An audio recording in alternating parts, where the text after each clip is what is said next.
Hello guys, I'm back doing a video here regarding this plant here that has really overgrown for me, and this is my Philodendron melanochrysum, which I purchased on June 10th last year. So it's close to its 1 year anniversary with me. If you're subscribed, or if not subscribed, you can check my previous videos. I'll see if I can put a link. I'm not really a techie in terms of those things, but to give you a quick rundown of its history, I purchased this from eBay as a cutting. I'll show you a picture, like a 5-inch cutting. I bid for it. I won the bid.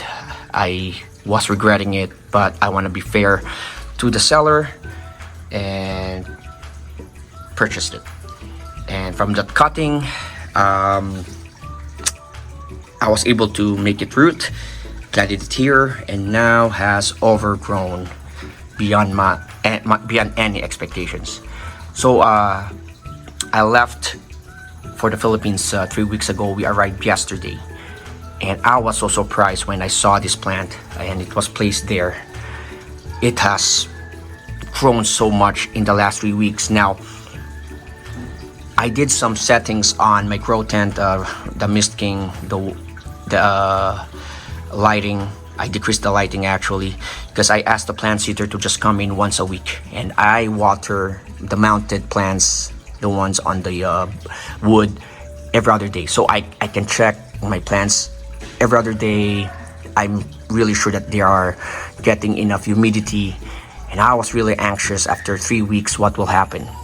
And I will make a separate video about this, but basically I did not lose any plants. Every plant survived. Some are looking rough. I don't mind that. I can save them definitely, but I didn't see any plant that's like on the verge of dying. Anyway, back to this plant. This plant obviously has thrived. So I'll show you a picture of when I received it as a cutting, and then I did an update. I'll show you a picture of how it grew. But this plant is so beautiful. Look at all this leaves, so beautiful. And it has grown too much, and whenever I move I hit it, and the top leaf that's about to grow got cut off. And so for this video, what I plan to do now is I'll do some cuttings. So I'll start from here. Now you can see there are roots already. It's because of the high humidity in this tent, so I won't have any problems in getting this rooted. Actually, what I'll do is I'll plant it directly here. I'll make a couple of cuttings, 2 or maybe 3 at the most, and I'll place them in this pot and let them grow. And then one cutting I will separate, which I'll try to grow out of the tent. But of course I'll make sure that it gets what they call this, it gets adapted first, maybe get more longer roots, more established. So yeah, let me grab my my scissors and my shears, and then I'll do some cuttings. Alright guys, so I already did my cuttings. However, I didn't press the record button, so I apologize for that. I've already sterilized with alcohol my shears, and I made a cut here. The goal here is hopefully, and I think it will, new growth will pop out here, and it will continue to grow, and I'll just add more to the stake here, so it will grow higher. I made 2 cuttings.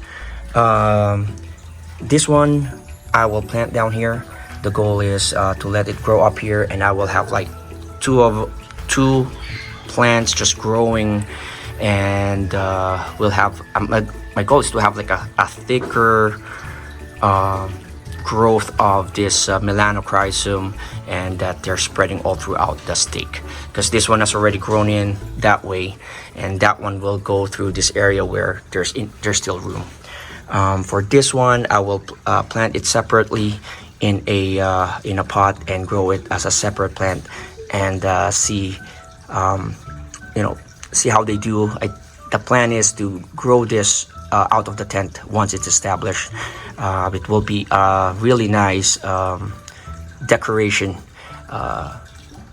in the house. I've seen bigger specimens, really cool, big or huge leaves. Obviously, it won't really fit in here, so we'll see what it does.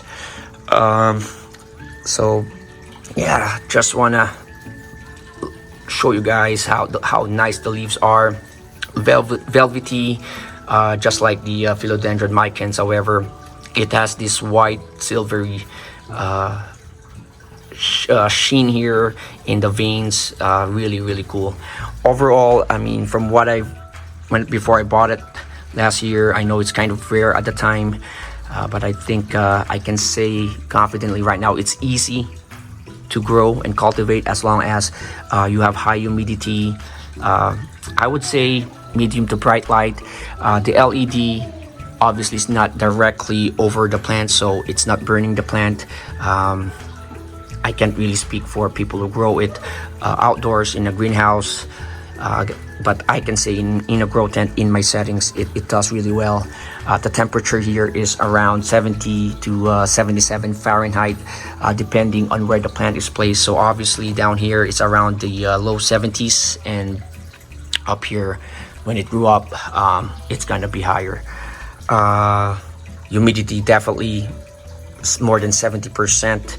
It will thrive, and I only water this once a week. No, maybe once every 2 to 3 weeks, simply because again, the humidity is high. This spot never dries out, so I don't want to do I want to prevent root rot, so every 2 to 3 weeks I'll water it. This stake that I use, I did a video about it. It's a great alternative for just cocoa coir poles that they say are moss poles. They're not moss poles, they're cocoa coir, which dries out more. But at this point in this grow tent, I don't see the need to have like more moss poles. I think outside of the grow tent I might do it, or maybe just a simple pole will do, because again, long fiber sphagnum moss is expensive.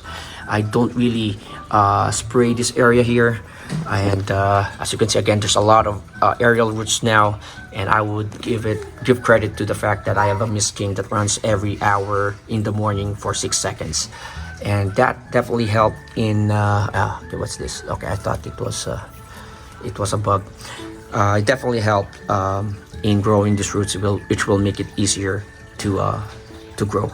So let me grab some stuff and I'll plant this. Alright guys, so I already potted the bigger cutting separately. The soil mix that I have here has peat moss, perlite, and some organic soil that I purchased last year from the nursery. It has this, I forgot, it's a myco thing, a fungi that says that it will help with root growth and the overall health of the plant, and I've been using that in my mixes for plants that will need some fertilizer. So yeah, this has good drainage, it holds moisture, and yeah, so I'll do an update about this one, and hopefully it does well. The smaller cutting I already placed down here. Hopefully again this one grows upwards just like this one. I'm more confident now since I was able to root the cutting I purchased from eBay, and I used water at the time. And at that time, when I'll show you the picture again, doesn't really have any roots at all. These ones already have roots, so aerial roots, so that will definitely help. So yeah, that's it guys. Really enjoying this plant. It looks really nice, it's very robust. Given the right conditions, it will grow well with minimal care. Like, I don't really do anything on this plant. I just left this plant in here, and it just does its thing. So a great plant. I would say it's a beginner plant. It's just rare at this time. I think more people are cultivating this and selling them in a cheaper price, but I'm no expert. I consider myself also a beginner, and this is a good plant to start with if you have the money and the time, or yeah, the money and also the a way to find this plant. But eBay has more of this plant. So that's it, guys. Please hit like and subscribe, and have a good one. Thank you.